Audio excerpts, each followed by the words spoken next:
আমার বাড়ি আমার খামার এই যে সমবায় সমিতি, এই সমিতি যে আবার কার্যকর হচ্ছে, এটাই একটা আশার কথা। এখন থেকে আমরা দ্বিতীয় স্যাটেলাইট নির্মাণেরও ব্যবস্থা নিয়েছি, যাতে এবং সেটা আরও শক্তিশালী হবে।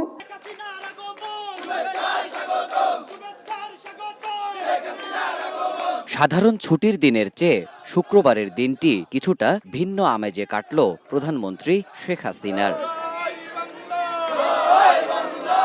ভোর 7টায় ঢাকা থেকে রওনা হয়ে সকাল 10টায় টুঙ্গিপাড়ায় পৌঁছান প্রধানমন্ত্রী। শ্রদ্ধা জানান হাজার বছরের শ্রেষ্ঠ বাঙালি জাতির পিতা বঙ্গবন্ধু শেখ মুজিবুর রহমানের সমাধিসৌধে। ছিল ফাতিহা পাঠের আয়োজনও।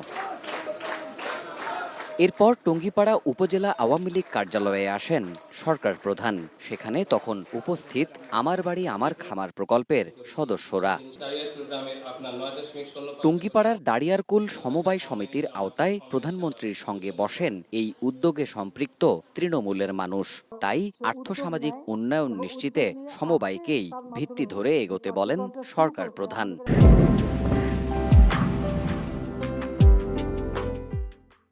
আমার বাড়ি আমার খামার এই যে সমবায় সমিতি, এই সমিতি যে আবার কার্যকর হচ্ছে, এটাই একটা আশার কথা। আমাদের যারা নেতৃবৃন্দ আছেন তারাও এ ব্যাপারে আন্তরিক হয়ে প্রত্যেকটা এলাকায় যেন এই সমবায়ের মাধ্যমে মানুষের উৎপাদন বাড়ানো, দারিদ্র্য বিমোচন এবং ক্ষুদ্র সঞ্চয়ের ব্যবস্থা হয়। প্রযুক্তির সহায়তায় কৃষিজ উৎপাদন বাড়াতে দ্বিতীয় স্যাটেলাইট কাজে দেবে সবার, বলেন প্রধানমন্ত্রী। এখন থেকে আমরা দ্বিতীয় স্যাটেলাইট নির্মাণেরও ব্যবস্থা নিয়েছি, যাতে এবং সেটা আরও শক্তিশালী হবে। সেখানে আমাদের আবহাওয়া বার্তা থেকে শুরু করে সব ধরনের সুযোগ আসবে।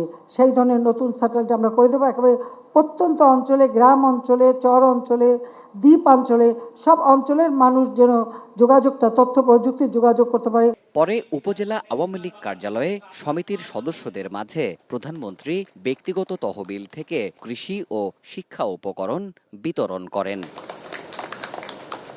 দেবাশিস রায়, সময় সংবাদ, টুঙ্গিপাড়া, গোপালগঞ্জ।